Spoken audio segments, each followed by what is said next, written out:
Hi, this is Mike from Mike's Unboxing Reviews and How To, and on today's video we're taking a look at the Gigabyte B550 Gaming X V2. This is the new improved version. We're going to find out today what is improved, what isn't, and why you should possibly look at this at the top of your shopping list if you're building an AM4 based system late 2022, early 2023.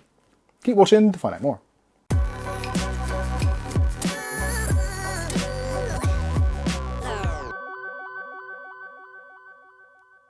Okay, so in today's video we'll be taking a look at the Gigabyte B550 Gaming X V2. This is, at the moment, as things stand here in the United Kingdom as of December 2022, this is arguably the best value motherboard for the AM4 platform that currently exists, which just goes to show how things have got so bad over the last couple of years. Prices have been going absolutely bananas, especially for motherboards. We used to see some really keen bargains on the AM4 platform, and this has actually been on sale previously for somewhere in the region of £70 to £80. But that was then, this is now. Things are considerably more expensive. At the moment, this is retailing for about £100 from CCL. I managed to pick it up, very luckily, from Amazon.co.uk for somewhere in the region of about £90, which is still a little bit more than I would like to pay for a board of this kind of calibre.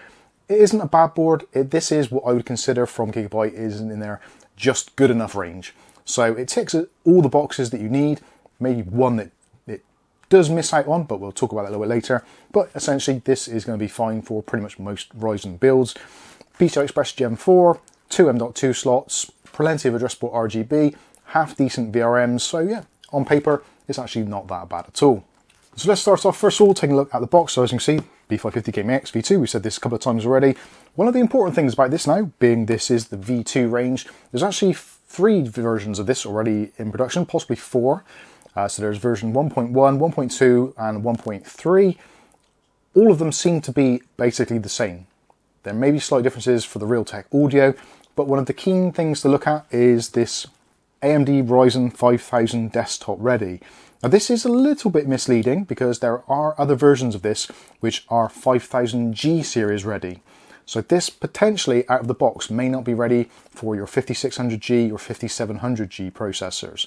So do bear that in mind. Just because it says 5000 desktop ready on the box doesn't mean it covers all of the 5000 range. But don't let that deter you, because this board does have BIOS flashback utility, which will allow you to flash the BIOS should you need to. So you're not going to get to a point where you're absolutely stuck and you need an old processor and able to flash the BIOS. So that is something you don't have to worry about. But please, if you are buying one of these, make sure that on the front it supports your processor if you don't fancy doing a BIOS flash. As we said, this is the B550 chipset, and there's just basically a quick recap on that. The B550 is kind of like the best version of AM4's chipset. It doesn't have all the niceties of the X570, where you've got additional PCI Express lanes going to things like M.2s and also to the extra lanes on the motherboard. But the B550 for most people is going to be more than adequate and suitable for most AM4 builds, like I said. On the side of the box there is a barcode. Unfortunately there's no date stamp on here, so you can't work out what BIOS is on the board due to the date stamp, so that's unfortunate, although it does give you some details of what the board is all about.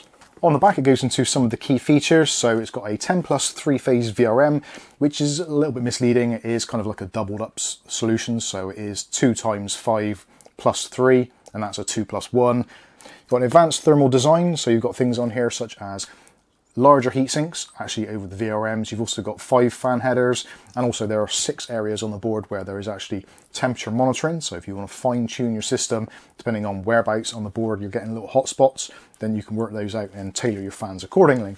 You also got PCI Express Gen 4.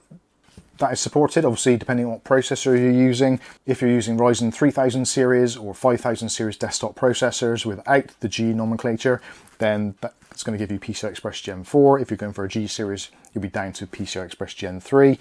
That is for the main GPU slot and also the M.2s. You've also got Gigabit Ethernet built in, so that's built on the RTL8118 chipset from Realtek. SmartFan 5 included, again, for monitoring your temperatures and changing your fan speeds accordingly. Plenty of RGB on this one, so you've got 3 12-volt RGB headers and you've got 2 5-volt addressable RGB headers. So depending which path you decide to go down, you should be covered, no problems at all. You also got Q-Flash, as we said a little bit earlier, and also there are the M.2 slots, as we discussed, and solid pins for your GPU EPS connector, which I guess is a good thing, but most people wouldn't give that a second glance, so I wouldn't worry too much about it. So let's take a look inside the box and see what we actually get for our £100. And to be honest with you, it's not going to be a great deal. Like I said, this is one of those boards which is, it's kind of just good enough. It covers all the bases without getting too in-depth and involved with all the other things, such as things like Wi-Fi or Bluetooth, both of which are not included on this board. We do get a user manual, which goes through the process of how it all works, what fits where, etc. So handy to have a physical manual these days. 2 SATA cables, kind of not really needed these days. Most people tend to use M.2 drives, being they are considerably cheap these days. And also you get a driver DVD disc should you need to install drivers via CD-ROM or DVD.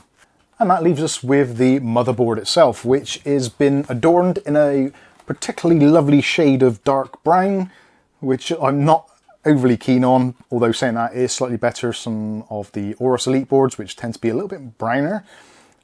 I never understood the fascination for it. I guess brown is the kind of the default colour for PCBs, and the extra colouring in it is kind of down to the fact that the copper content, etc., and the dyes that's used, although a little bit of extra black dye in there wouldn't have gone amiss, I think, to make this look a little bit nicer. But depending on which angle you look at, to be honest with you, most people are never going to notice it. And if you're one of those people that spends hours looking at your motherboard, there's definitely something wrong with you and you should have yourself checked.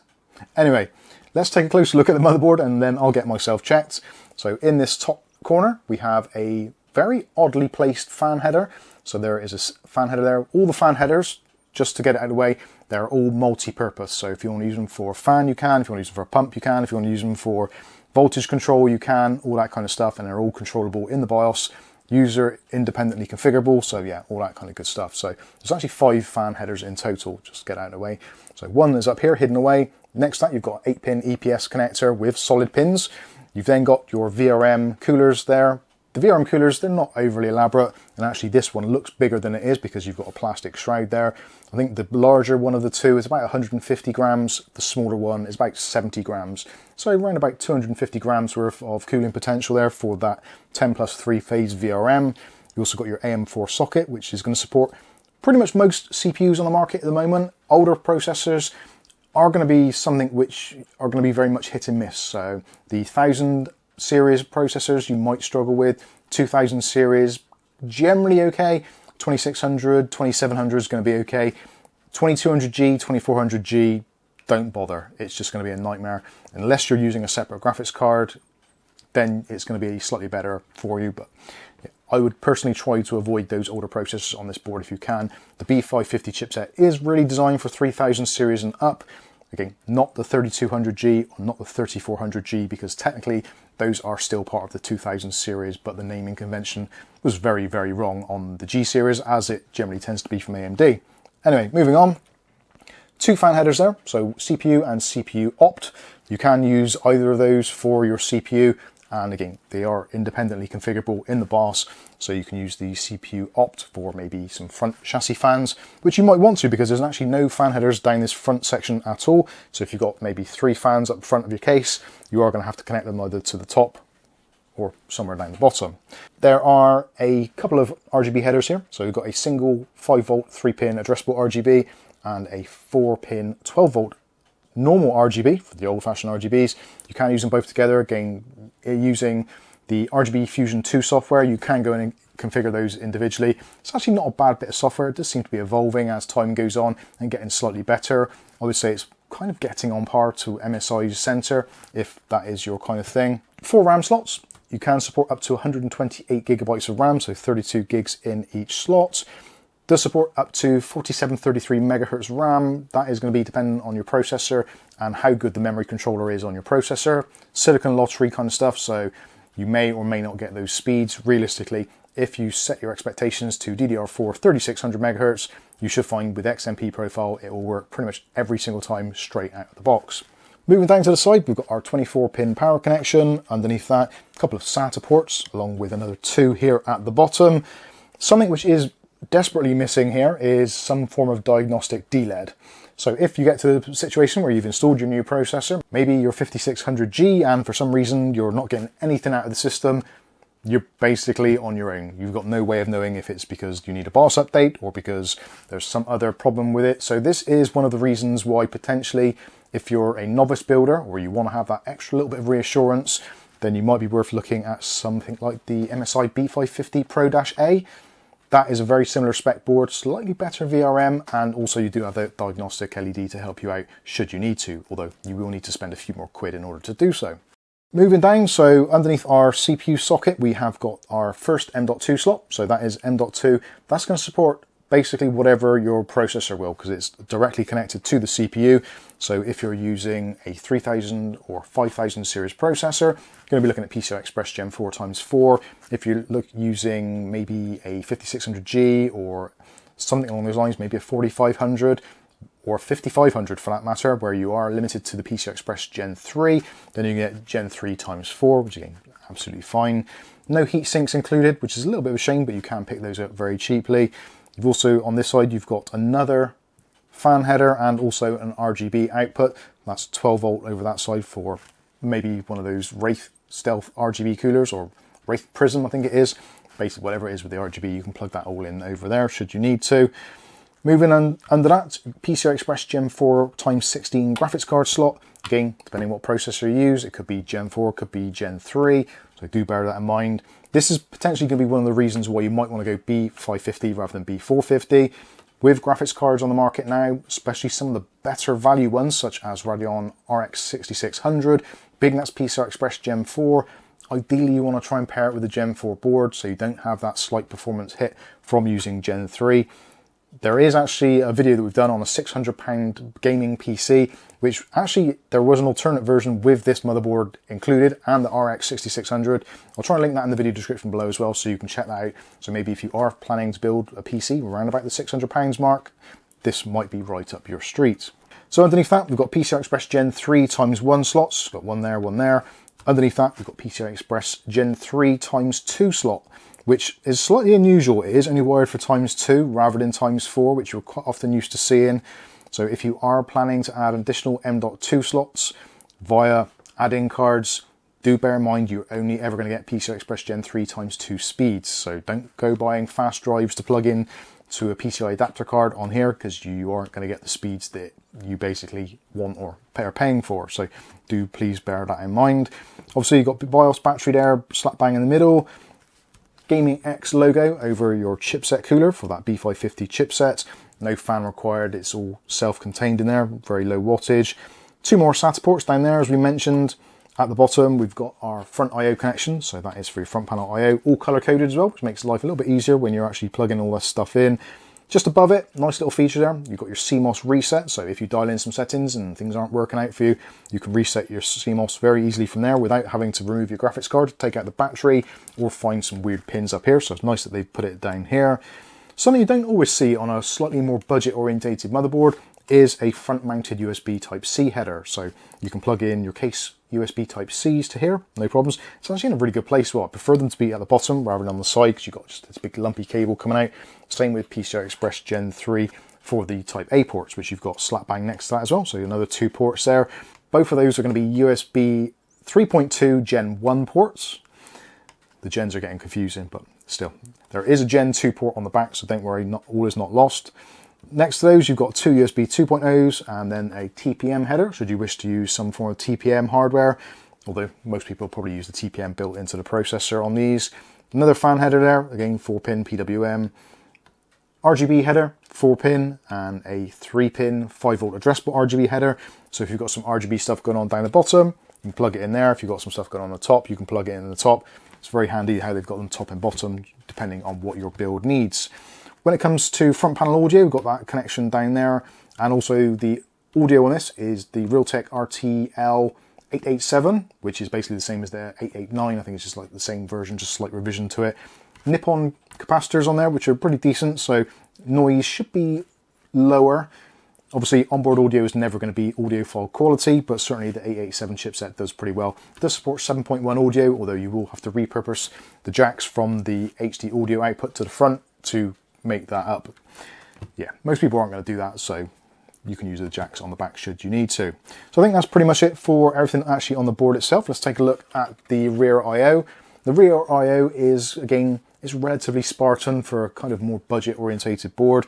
You've got a pair of USB 2.0s, Underneath that, we've got a combo PS2 port, so for keyboards or mice, should you want to use those. Sadly, we've got a DVI port on here, which if you're using the onboard integrated graphics from a 5600G, for example, or 5700G, you can run that at 1920 by 1200 at 60 Hertz. You cannot use this with VGA. So if you want to put a VGA adapter on there to run an old VGA monitor, it will not work. This is digital DVI only. It doesn't support any form of analog output signal. Next up, we've got an HDMI port. Now the HDMI port has actually been updated, so that now supports HDMI 2.1 and all the things that come along with that, with variable refresh, etc, and also 4K 60 Hertz, and even possibly higher than that, should you want to, although realistically onboard graphics, you're probably not going to be pushing more than 60 frames per second in games anyway. Next up, we have got a pair of USB 3.2 Gen 1 ports, one of which is in white. Now that is the one for your BIOS flashback. And conveniently, the Q flash button is right next to that. So if you want to flash the BIOS, put your stick in there with the BIOS ROM on there, rename it Gigabyte.bin, press the button, you're off to the races. We will be doing a video on that, as we always do on these boards. So if you want to know how to flash this BIOS, there will be a separate video in order to do that, as there will be for a BIOS tour as well. So once we've flashed it, got it up and running, we're going to go through and do a BIOS tour so you know where all the settings are, etc. Next up, there is a USB 3.2, got a Gen 1 port in blue, and the Gen 2 port is in red at the bottom, so that's going to be 10 gigabit per second, the one's going to be 5 gigabit per second, and above that you've got your gigabit LAN, so that's RTL 8118 chipsets, gigabit LAN 10100, etc. And then you've got your audio ports, all nicely color-coded and labelled up, so microphone, line out and line in. Happy days. And also, I should mention, you've probably worked on it already, there is an integrated I/O shield as well, so you don't have to worry about that. That is already pre-attached. So there you go. There is a tour of the board and the features, etc. I'll be honest with you, it's one of those boards where there's nothing to get overly excited about. It's not at a price at the moment where it's kind of like, wow, that is an absolute bargain. It's basically at a price at the moment where it just kind of makes sense on the market. It's about £20 cheaper than pretty much all the other boards in the B550 range. And actually, in some instances, it's actually cheaper than some of the Micro ATX versions, which generally on the whole are a little bit cheaper. So this will be going into a build which we'll be doing very shortly. We're actually only going to put a Ryzen 5 4500 in here with a slightly older graphics card, believe it or not, for a little budget build. But budget builds with £100 motherboards are starting to become a thing these days if you're buying brand new. Obviously, if you're buying second-hand, then you kind of take your chances on what state the board's been in. Are there any damaged bits, etc, etc. At least with this, it's brand new and you know it's got a warranty, etc. So for £100, I think at the moment it's actually not bad. It's not brilliant, but again, the way the current market is at the end of 2022, as it is now, then yeah, this is the best of a bad bunch, unfortunately. So anyway, let me know what you think about this one in the comments section below. But for now, I've been Mike. This is Mike's Unboxing Reviews and How To, and hopefully we'll catch you in the very next video. Thanks for watching.